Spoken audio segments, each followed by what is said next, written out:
It's a Jolt reskin. It might be interesting. Let's talk about it.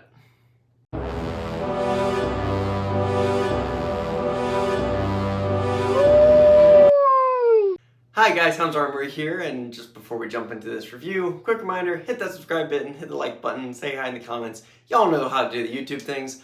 I've also got my Patreon pick series started over on my Patreon, so if you want to have some influence on what I build for the channel here, go ahead, check out my Patreon, link in the description below.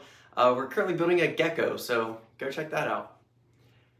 Alright, let's talk about this thing. The Nerf Fortnite Superflare. This thing's weird. Okay, I picked it up for a specific reason, which we'll get to in a second, but it's weird. I mean, it's a Jolt, right? So it's, you know, what we expect, but it's chunky, the grip is interesting, and it's got this break action feature, which I forgot I hadn't filmed this review yet, so I started modding this thing, but we'll talk about it as if I haven't yet, and we'll get to the mod in a bit. But yeah, it's got the break action feature, but like most Hasbro break actions of the recent past couple years, it didn't actually use the break action feature for anything, as there was a barrel where you put a Mega Dart in this way, and it simply acted as a Jolt. That's really disappointing, right? Because if you pick this up, you don't want it for the looks, because this thing looks derpy as sin. You're not going to get it because it's effective, because it's a one-shot Mega Blaster, and frankly, both the Big Shot and the Talon are much more comfortable blasters. And so you're picking it up for this gimmick, which doesn't actually work like the gimmick that we want to work at. So what's the point? And I mean, obviously the point from Hasbro's point of view is it's a Fortnite blaster, so they can charge the Fortnite tax, and you know, okay, sure, it can look cool if you're into the cartoony, no straight lines aesthetic. I'm not, but I don't know, things disappointing. It works just fine, and I've got some firing footage before I started modding it, luckily, but it doesn't really do much new. As far as ergonomics goes, it's fine. Actually, the length of pull on the trigger is quite nice, but it's got this weird rubber stuff, faux rubber wrapping on the grip that is not comfortable, makes the grip too big, even for my spindly long hands, and it's so molded in the way it's molded into the show, you can't get rid of it without doing a lot of body work. Am I probably going to do that body work on my finished version? Yeah, because I want a comfortable blaster. I mean, I can't really complain about the ergonomics because they're actually good besides this rubber crud. But just the fact that the break action doesn't work by putting something down in the barrel that falls down to flip back up is super disappointing. Hence why I'm modding it. I picked this thing up after seeing a post on Thingiverse where someone made a kit that lets you put a fly point shell in here to get your little half dart pure that I thought was really cool, but I immediately thought of something else. Now, of course, that something else is Sledgefire shells, because this is what it should have always been.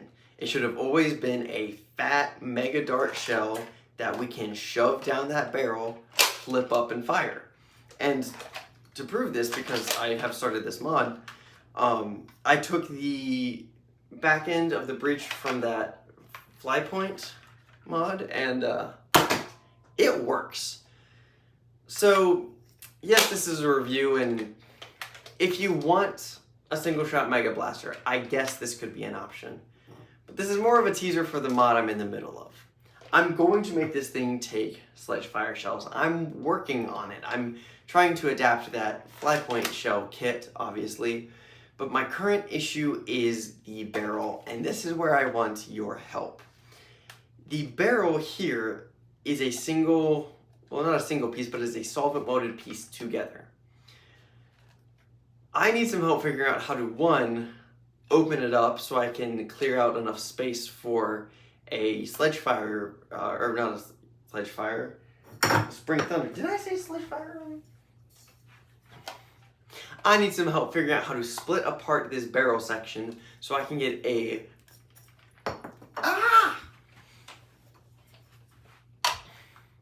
I need some help figuring out how to both split this front section open so I can get a Spring Thunder breech in there, as well as a good way to secure it back together without just making it a mess of epoxy.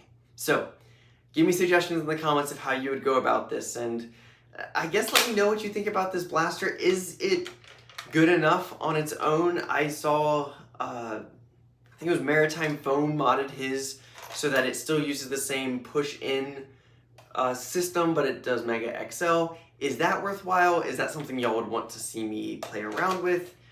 Let me know what you think about this blaster, because I'm really thinking that it's not a great blaster unless you want to mod it, and that the solvent welding of this section together might make it nearly unmoddable.